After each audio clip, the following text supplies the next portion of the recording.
For more than a century, one Egyptian pharaoh stood out for an unusual reason. His tomb had never been found. Not looted, not destroyed. Simply missing. While the burial places of nearly every king of Egypt's powerful 18th dynasty were known, Pharaoh Thutmose II remained an exception, a royal ghost in the archaeological record. But now, after years of patient excavation in the cliffs west of Luxor, that mystery has finally come to an end. This is the story of how archaeologists rediscovered the lost tomb of Thutmose II, and why this quiet discovery is rewriting what we know about royal burials in ancient Egypt. Thutmose II ruled Egypt around 3,500 years ago, during the height of the New Kingdom, a golden age of power, temples, and empire. He was the son of Thutmose I, the husband of Hatshepsut, and the father of Thutmose III, one of Egypt's greatest warrior kings. Yet, despite being surrounded by famous names, Thutmose II himself has always been something of a mystery. His reign was relatively short, and ancient records about him are limited. Still, as a ruling pharaoh, one thing should have been certain: his tomb. And yet, unlike his relatives, his burial place never appeared in the Valley of the Kings. For decades, archaeologists assumed it had either been destroyed, reused, or simply lost forever. Instead of focusing on the Valley of the Kings itself, a Cambridge-led archaeological team began looking beyond it, into lesser-known desert valleys nearby. Their attention turned to a rugged area known as Wadi Si, a narrow valley west of Luxor that had been overlooked for generations.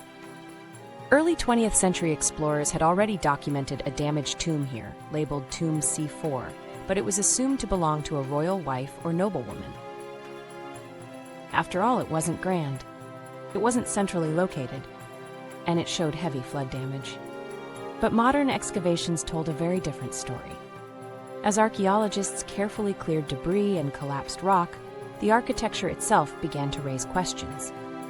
This tomb wasn't built like a noble's tomb. It was built like a king's tomb. Inside the tomb, the team found clear evidence of ancient flooding. Mud, debris, and broken plaster filled the chambers, damage that likely occurred not long after the burial itself. At first glance, it looked disappointing. No gold, no mummy, no intact burial goods. But archaeology isn't about treasure, it's about details. Fragments of painted plaster revealed something extraordinary. A deep blue ceiling covered in yellow stars. This star-filled design was not decorative flair. It was sacred imagery, reserved exclusively for royal burials, symbolizing the night sky and the king's journey into the afterlife.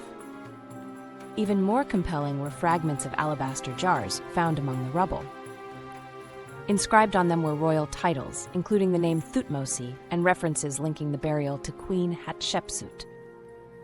These fragments were the smoking gun. Piece by piece, the evidence confirmed what archaeologists had long suspected but never proven. This was the lost tomb of Pharaoh Thutmose II. So how did the tomb of a king vanish for over a century? The answer lies in timing and terrain. Shortly after Thutmose II was buried, powerful flash floods swept through Wadi Si, damaging the tomb and likely forcing ancient Egyptians to remove valuable items for safekeeping. Later generations probably assumed the tomb had been abandoned, or never royal at all. Because it sat outside the main Valley of the Kings, early archaeologists simply misidentified it. Ironically, its damaged state helped it avoid looting, and helped preserve the clues that finally revealed its true owner thousands of years later. His mummy was not found inside this newly identified tomb. The burial chambers were already empty in antiquity, likely after flooding damaged the site and made it unsuitable for long-term use. However, this does not mean his body was lost entirely. In 1881, archaeologists uncovered a hidden burial known as the Deir el-Bahari Royal Cache, or TT-320, a secret tomb where priests of the 21st dynasty reburied many royal mummies to protect them from grave robbers. Among them was a mummy labeled with the throne name A-Kheperen-Re, the official regnal name of Thutmose II. Based on this label and historical context, Egyptologists identified the mummy as the long-missing king. Scientific examinations suggest the individual died in his early 30s, which broadly fits what we know about Thutmose II's relatively short reign. Today, this mummy is housed at the National Museum of Egyptian Civilization in Cairo, where it was transferred during Egypt's famous Pharaohs' Golden Parade in 2021. That said, scholars urge caution. While the identification is widely accepted, it is not absolutely certain. Some labels in the royal cache were reused or altered in antiquity, and a few physical details have left room for debate.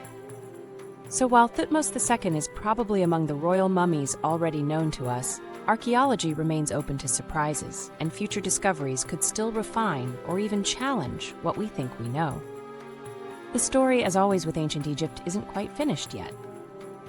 This discovery is the first confirmed royal tomb identified near Luxor since Tutankhamun, and it changes how archaeologists understand royal burial planning during the 18th dynasty. It also sheds new light on Hatshepsut's role in royal rituals, suggesting she may have overseen her husband's burial before rising to power herself. Most importantly, it proves that even in Egypt, one of the most studied places on Earth, history still has secrets left to reveal. If you enjoy deep dives into ancient discoveries like this one, make sure to subscribe and let us know in the comments.